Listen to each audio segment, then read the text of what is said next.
Hello everyone, मैं ज्योति algebraic math classes से। आज हम एक्सरसाइज 3.3 की वर्ड प्रॉब्लम्स को करेंगे, जिसमें क्वेश्चन 3 का सेकंड पॉइंट है। एक मैं पहले करवा चुकी हूँ, आज हम करेंगे सेकंड से। क्वेश्चन है the larger of to supplementary angle exceed the smaller by 18। सबसे पहले हम समझेंगे कि सप्लीमेंट्री एंगल होता क्या है। सप्लीमेंट्री एंगल का मतलब इसमें हमेशा दो एंगल होंगे और दोनों एंगल का सम 180 होता है। तो सपोज हम लेट करते हैं कि दो एंगल है, एक को हमने क्या लेट किया x और एक को हमने क्या लेट किया y, और दोनों का सम 180 होना चाहिए। जस्ट बिकॉज कि एक चैप्टर का नाम ही linear equation in two variable है, तो हमें दो वेरिएबल लेंगे। That's why we have to take x and y। तो एक इक्वेशन हो गई है।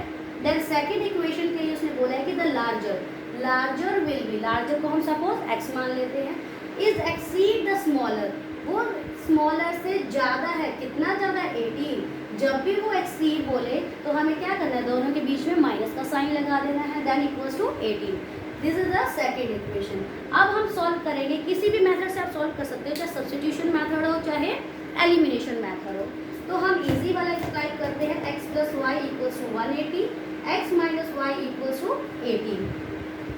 कैंसिल आउट कर देंगे y को, इधर आया 2x इक्वल्स टू 198। अब इसको कैंसिल करेंगे कितने पर? 99 पर। अब हम किसी भी इक्वेशन में हम इसको पुट कर लेंगे। तो हम इसको छोटी वाली में पुट कर लेते हैं, हमें मैक्सिमम उसी इक्वेशन में पुट करना है जो आपको छोटी दिखाई दे। बड़ी वाली में करेंगे तो कैलकुलेशन बड़ी बन जाएगी, आंसर दोनों से आएगा, लेकिन हम स्किप करेंगे बड़ी वाली को। हम सेकेंड इक्वेशन में पुट करते हैं। इक्वेशन क्या है? x minus y equals to 18। तो हम x की जगह पर क्या पुट करेंगे? 99 minus y equals to 18, minus y equals to 18 minus का 99 माइनस वाई इक्वल्स टू 9 में से 1 गया 1, 81, वो भी माइनस का, माइनस से minus cancel and y will be 81। यहाँ से आई हमारी x की वैल्यू 99 और इधर से वैल्यू आई 81। अब देखिए नेक्स्ट क्वेश्चन। नेक्स्ट क्वेश्चन है a fraction becomes 9 by 11 if 2 added to both the numerator and denominator। वो कहते हैं कोई एक फ्रैक्शन है जो 9 by 11 हो जाता है अगर हम उसमें 2 ऐड करें दोनों में, किसमें? न्यूमरेटर में भी एंड डिनोमिनेटर में भी। इफ 3 इज एडेड, ये एक नेक्स्ट इक्वेशन के लिए है, if 3 is added to both the numerator and the denominator it become 5 by 6। वो कहता है कि अगर मैं न्यूमरेटर और डिनोमिनेटर में 3 ऐड कर दूं तो मेरा फ्रैक्शन 5 by 6 हो जाएगा। तो हमको बताना है फ्रैक्शन। सबसे पहले जब भी फ्रैक्शन वाला क्वेश्चन होता है तो फ्रैक्शन में आपको बिना सोचे समझे आपको फ्रैक्शन को हमेशा x अपॉन वाई की फॉर्म में लिख देना है, इस चैप्टर के अकॉर्डिंग। ठीक है, सबसे पहले हमने लिख दिया x अपॉन में वाई, यानी हमने न्यूमरेटर को लेट कर लिया x और डिनोमिनेटर को लेट कर लेंगे y। ठीक है, अब देखो वो कहता है कि मेरा फ्रैक्शन 9 by 11 हो जाएगा, बट कब होगा? फ्रैक्शन हम क्या लेट कर लेते हैं? x अपॉन में वाई। इसमें मैं अगर 2 ऐड कर दूं, किसमें? दोनों में, न्यूमरेटर एंड डिनोमिनेटर में, तो मैं x में भी 2 ऐड कर दूं और y में भी 2 ऐड कर दूं। अब हम क्या कर सकते हैं? देखो x वेरिएबल को और कांस्टेंट वैल्यू को प्लस नहीं कर सकते हैं। ठीक है, तो हम क्या करेंगे? क्रॉस मल्टीप्लाई कर देंगे। ठीक है, 11 को x से मल्टीप्लाई किया, 11x प्लस में 11 2 जा 22, देन 9 को भी सेम एज इट इज दोनों से करेंगे मल्टीप्लाई, तो 9y प्लस में 18। अब हम वेरिएबल के अकॉर्डिंग दोनों वेरिएबल को एक तरफ लिख देंगे और कांस्टेंट वैल्यू को एक तरफ लिख देंगे। सी 11x माइनस का, ये प्लस का था, इधर आकर माइनस का हो जाएगा, इक्वल्स टू प्लस का 18 एज इट इज। मैं 22 को उठाकर उधर लेकर जाऊंगी तो माइनस का 22, 11x माइनस का 9y इक्वल्स टू 12 में से 8 गया तो 4, तो माइनस का 4, क्योंकि 22 कैसी है? ग्रेटर है। ये एक इक्वेशन हमारे पास बन गई। अब हम दूसरी इक्वेशन को बनाते हैं। दूसरी इक्वेशन के लिए वो कहता है कि इफ 3 इज एडेड, अगर पहले से ही फ्रैक्शन क्या था? x अपॉन में y, मैं दोनों में क्या ऐड कर दूं? 3 ऐड कर दूं। दोनों में क्या ऐड करना है? 3 ऐड करना है, तो मेरा फ्रैक्शन क्या बन जाएगा? 5 by 6। तो मैं क्या लिख दूंगी? 5 by 6। फिर से हम इसमें क्रॉस मल्टीप्लाई करेंगे, 6 को 1 से किया तो 6x, 6 3 जा 18, और इधर करेंगे राइट साइड, y को 5 से किया तो 5y प्लस में 5 3 जा 15। इधर भी मैं दोनों वेरिएबल को एक तरफ और कांस्टेंट वैल्यू को एक तरफ रखूंगी। 6x माइनस का 5y इक्वल्स टू 15 माइनस का 18। 6x माइनस में 5y इक्वल्स टू माइनस का 3, क्योंकि 18 में से 15 गया तो 3 और साइन हमेशा बड़े वाले का आता है, तो 18 बड़ा है तो 18 का साइन इधर हमने पुट कर दिया। अब हम इक्वेशन को उसी तरह से सॉल्व करेंगे जिससे हमने उससे पहले क्वेश्चन को सॉल्व किया था। अब देखो, अब इधर 11x 6x दोनों इक्वल नहीं है, हमें क्या करना पड़ेगा, या तो आप किसी x को इक्वल कर दो या तो y को। मेरे लिए दोनों में से किसी को भी कर सकते हैं, तो हम अपोजिट कर देते हैं। ये 6 है, ये 6 है और ये 11 है। हम क्या कर देंगे, क्रॉस मल्टीप्लाई कर देंगे। यहाँ 6 है तो मैं इस पूरी इक्वेशन को 11 से और इसको मैं 6 से कर दूँगी, तो ये क्या बने 11 6 66x, 9 6 54y and 6 4 24। Same as it is हम यहाँ पर भी करेंगे। 11 6 66x, 55y एंड 11 3 33। देखो अब सेम हो गया दोनों में x। अब क्या करेंगे, कैंसिल आउट कर देंगे, तो दूसरी वाली इक्वेशन को इसके नीचे लिख देंगे, माइनस का 54y इक्वल्स टू माइनस का 24। अब हम क्या करेंगे, साइन बदल देंगे। क्या करेंगे, साइन बदल देंगे, क्योंकि हमें किसी भी वैल्यू को कैंसिल करना है तो हमें एक पॉजिटिव और एक नेगेटिव चाहिए। तो सेम एज इट इज यहाँ पे दोनों प्लस के थे तो मुझे क्या करना पड़ेगा, क्या माइनस, इधर माइनस है तो प्लस करना पड़ेगा, इधर माइनस है तो प्लस करना पड़ेगा। कैंसिल हो गया, इधर 55 में से 54 गए, क्योंकि देखो अब minus plus plus minus minus, तो वो भी माइनस का 1y। अब 33 में से 4 गए तो 9, ठीक है, वो भी माइनस का, y से minus cancel, y will be 9। अब आप इस वैल्यू को किसी भी इक्वेशन में पुट कर दीजिए। तो मैं इस वाली में कर देती हूँ, छोटी वाली में। तो छोटी वाली क्या थी, 66x माइनस का 55 मल्टीप्लाई 9 इक्वल्स टू माइनस का 33। ठीक है, 66 को एज इट इज लिखा, 9 5 जा 45 का 5 कैरी ऊपर 4, 9 5 जा 45 एंड 4 49 इक्वल्स टू माइनस का 33।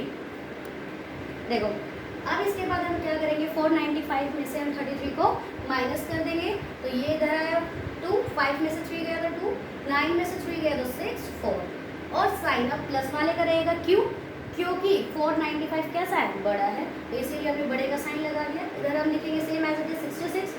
अब 66 की टेबल से काटेंगे तो ये 7 पे कैंसिल हो जाएगा, x की वैल्यू 7। अब आपसे पूछा है कि फ्रैक्शन बताओ। फ्रैक्शन बताने के लिए सबसे पहले हमने ऊपर क्या लिखा था, न्यूमरेटर में x और डिनोमिनेटर में हमने y लिखा था, तो सबसे पहले हम 7 लिख देंगे, देन 9। ठीक है, अब हम देखते हैं next question. The next question है 5 years hence the age of Jacob will be 3 times that of his son. Now 5 years ago the Jacob age was 7 times that of his son. What are their present age? सबसे पहले कहता है कि एक Jacob है और Jacob का क्या है, बेटा है, सन है। तो एक जैकोब है एंड एक सन है, ठीक है। अब वो कहता है कि जैकोब इट मीन्स वो उसका फादर हुआ। अब वो कहता है, देखो जब भी हम कैसे पहचानेंगे कि वो प्रेजेंट की बात कर रहा है या फ्यूचर की बात करता है या तो पास्ट की बात। जब भी आपको विल दिखाई दे, क्या दिखाई दे, विल दिखाई दे, शेल दिखाई दे, ठीक है, तो आप क्या यूज़ करेंगे कि फ्यूचर। जब भी आप फ्यूचर में एज की बात करते हैं तो आप हमेशा क्या करेंगे, प्लस करेंगे। फ्यूचर में एज को आप प्लस करेंगे, पास्ट में आप माइनस करेंगे। पास्ट को हम कैसे पहचानेंगे, वॉज लिखा मिला, वर लिखा मिला, ठीक है, या एगो लिखा मिला, तो हम समझेंगे कि बात पास्ट में बात हो रही है, यानी हम साइन माइनस में। देखो एक एग्जांपल से भी हम समझ सकते हैं। अगर मैं अपनी बोलती हूँ कि मेरी एज आज 30 साल है, फ्यूचर में 5 साल बाद 35 की हो जाएगी, तो फ्यूचर में तो हमारी एज बढ़ती है, और पास्ट की अगर बात करूँगी 5 साल पहले तो मैं 25 की बताऊँगी, यानी मैंने अपने आप को क्या किया, एज में से 5 को माइनस कर दिया। सेम एज इट इज हम इधर भी करेंगे, ठीक है। अब देखिए क्वेश्चन को, अब अकॉर्डिंग टू क्वेश्चन करेंगे। सबसे पहले जैकोब का नाम लिया तो जैकोब लिख लिया, देन सन। अब वो कहता है 5 years hence the age of Jacob will be 3 times that of his son. 5 साल बाद जो जैकोब है वो अपने बेटे का 3 टाइम्स हो जाएगा।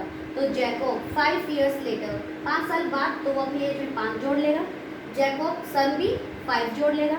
लेकिन जैकब को हम सबसे पहले क्या मान लेंगे, लेट एक्स लेट कर लेंगे, देन एक्स प्लस 5, ऐसे ही इधर वाई प्लस 5। अब वो कहता है कि जो जैकब है वो अपने बेटे का 3 टाइम्स है, अपने बेटे का क्या है 3 टाइम्स है।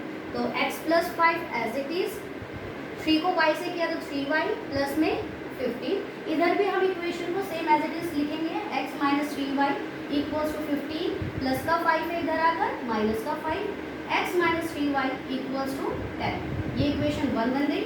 देन अब हम सेकेंड इक्वेशन के लिए जाते हैं। वो कहता है 5 years ago, यहाँ पर पास्ट की बात कर रहा है। जब पास्ट की बात करेगा तो हमें क्या करना पड़ेगा, एज में माइनस। पहले हमने क्या लेट किया था, जैकब को x और सन को y। अब 5 years ago, 5 साल पहले की बात, तो मैं दोनों में क्या करूँगी, माइनस 5 कर दिया। देन अब कहता है जो जैकब था वो 7 टाइम्स अपने बेटे का हो जाता है। तो अपने बेटे का कितना टाइम, 7 टाइम्स। तो x minus 5 equals to 7y minus का 7 5 जा 35। इस इक्वेशन को भी हम सही कर लेंगे, x और y को एक तरफ। तो x माइनस का 7y इक्वल्स टू माइनस का 35 प्लस में 5। तो देखो x माइनस का 7y, 35 में से 5 है क्योंकि देखो प्लस माइनस माइनस, तो इट मीन्स माइनस का 30। एक इक्वेशन ये है हमारे पास और एक इक्वेशन ये है। अब देखो क्या मुझे x देखो पहले, तो सबसे पहले क्या दोनों के कोफिशिएंट इक्वल है, ऑफ कोर्स इक्वल है, तो हमें किसी और को इक्वल करने की जरूरत नहीं है। तो हम दूसरी इक्वेशन को इसी के नीचे लिख देते हैं, इक्वल्स टू में 10।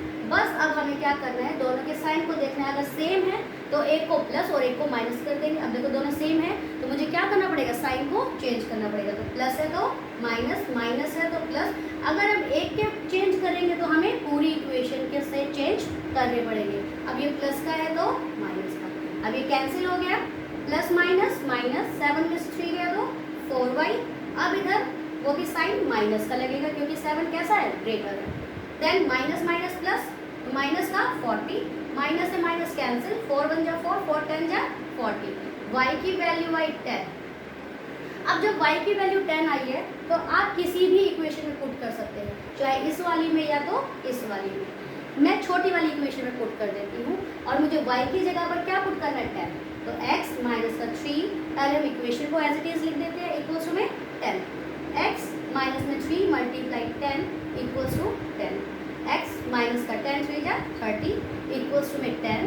x इक्वल्स टू में 10 माइनस का 30 है, जब राइट साइड लेकर आएंगे तो प्लस का 30 बन जाएगा एंड प्लस माइनस माइनस। अब जो माइनस का था वो क्या बन गया था, प्लस। तो दोनों कैसे हुए, प्लस प्लस के। तो 30 और 10 40। तो यानी इट मीन्स जैकब कितने ईयर का था प्रेजेंट में, 40 का, और उसका सन कितने का था, 10 का। ठीक है, अब इस क्वेश्चन को ध्यान से एक बार फिर से हम रिवाइज करते हैं। जैकब था 5 साल बाद कितने का हो जाएगा, x प्लस 5 का, सन y प्लस 5 का। अब वो कहते हैं जैकब जब 5 साल बाद हो जाएगा तो वो अपने बेटे का 3 टाइम्स हो जाएगा। तो हमने ऐसे ही उसको मल्टीप्लाई कर दिया अंदर ब्रैकेट के, ये एक इक्वेशन बना। देन उसने बोला पास्ट की बात की, 5 साल बाद, 5 साल पहले, तो हम पहले के लिए क्या करेंगे, माइनस कर देंगे, इधर भी माइनस। अब वो कहते हैं जब 5 साल पहले की बात चल रही है तो वो कितने टाइम्स हो जाता है अपने बेटे का, 7 टाइम्स। तो मैंने 7 से उसके बेटे को मल्टीप्लाई कर दिया। इक्वेशन बनी x माइनस का 7 y माइनस का 30। दोनों इक्वेशन को सॉल्व किया, बेटे की एज आई 10 और फादर की एज आई 40। आई होप आपको ये वीडियो पसंद आई होगी। Thank you.